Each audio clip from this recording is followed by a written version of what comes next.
Welcome to the Caddy tutorial. This is the first of several tutorials aimed at showing you how to use Caddy. The aim of Caddy is to be as simple as possible to allow you to focus on playing golf. So let's start Caddy. Now Caddy's just been loaded from the iTunes store and it starts off with 0 courses. So what we need to do is create our first course. We select the add button and then specify a number of holes. I'm going to choose 18 holes because the course has 18 holes. If I normally only play 9 holes, I would still choose 18 holes because Caddy supports partial hole support. So let's start by putting in the name of our course, which is Alco Park. Now we want to enter our hole details. Now to do this from scratch, it's going to take us about 5 minutes. So I'll do the first few here, and then we'll do a couple more from within the application while playing.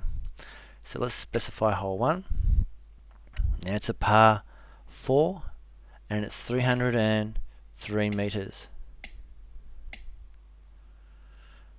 Okay, hole 2 is a par 3, 130 meters.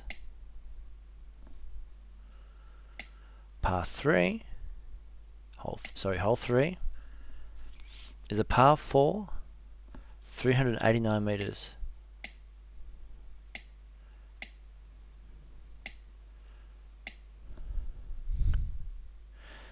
And hole 4 is 370 meters.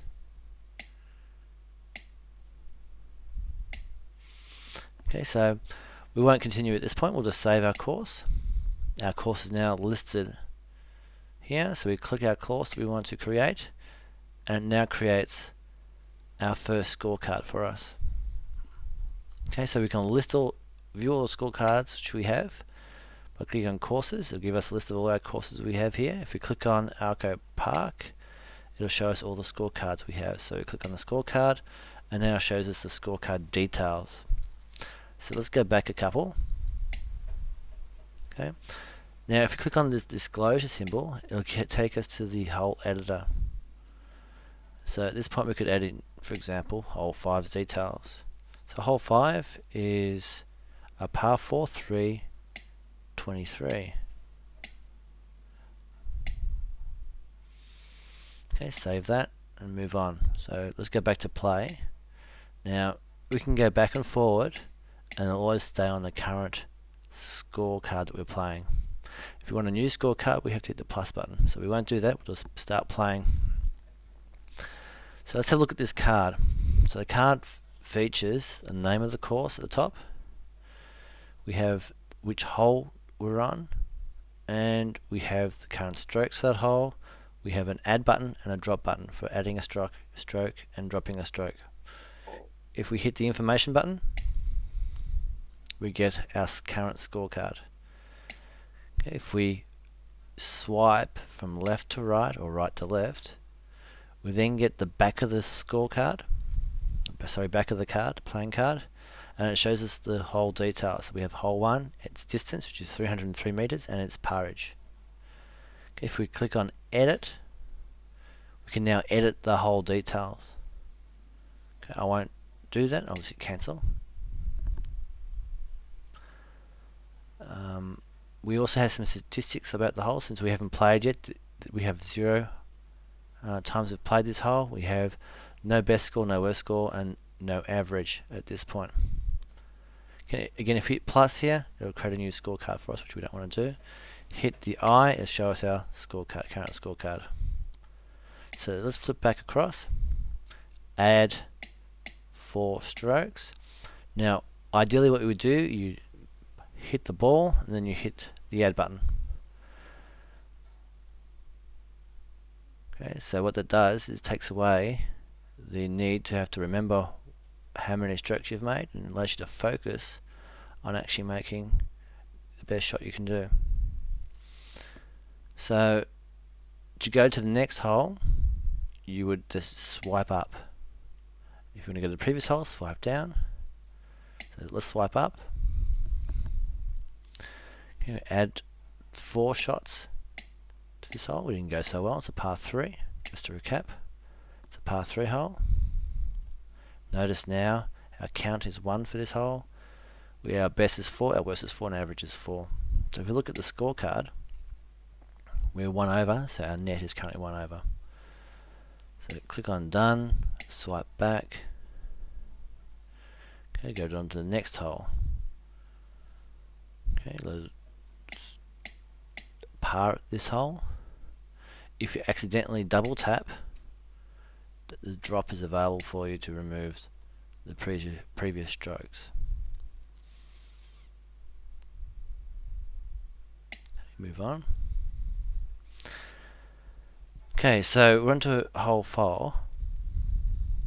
Now, let's say that they've made a change to the hole, so we need to make a change to the hole, edit, and it's currently being reduced down to 350 meters. Hit done. Okay.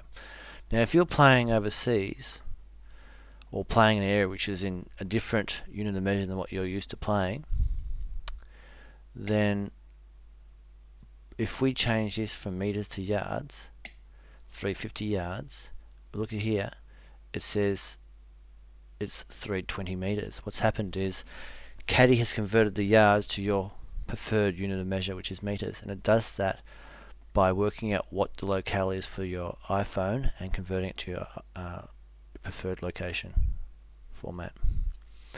Now, if you prefer a different format to what Caddy provides, you can actually go out to the iPhone settings, so we'll do that.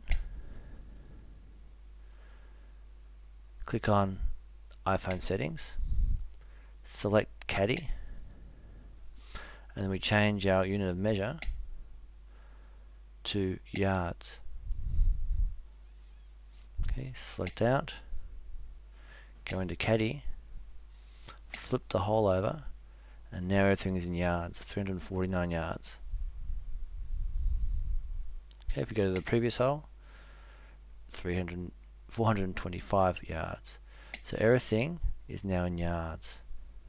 Okay, let's go back to our settings and just to recap how to do that, go to settings, select Caddy, unit of measure. Now choose meters or yards, or the default, and default gets your locale settings for your unit of measure. So I'm going to go back to default since it happens to be meters anyway, and then come back to the Caddy, and it always returns to where we left off. So we flip the card over, it says par 4, it's back to meters again. So let's have a look. It's a hole 3, and it should be 389 meters, which is good. This one says 320 meters, it should be 370, so let's change that back. Hit done. And that is essentially it. You just keep going until you've played all your holes. And then once you complete and you start a new round, you then hit plus.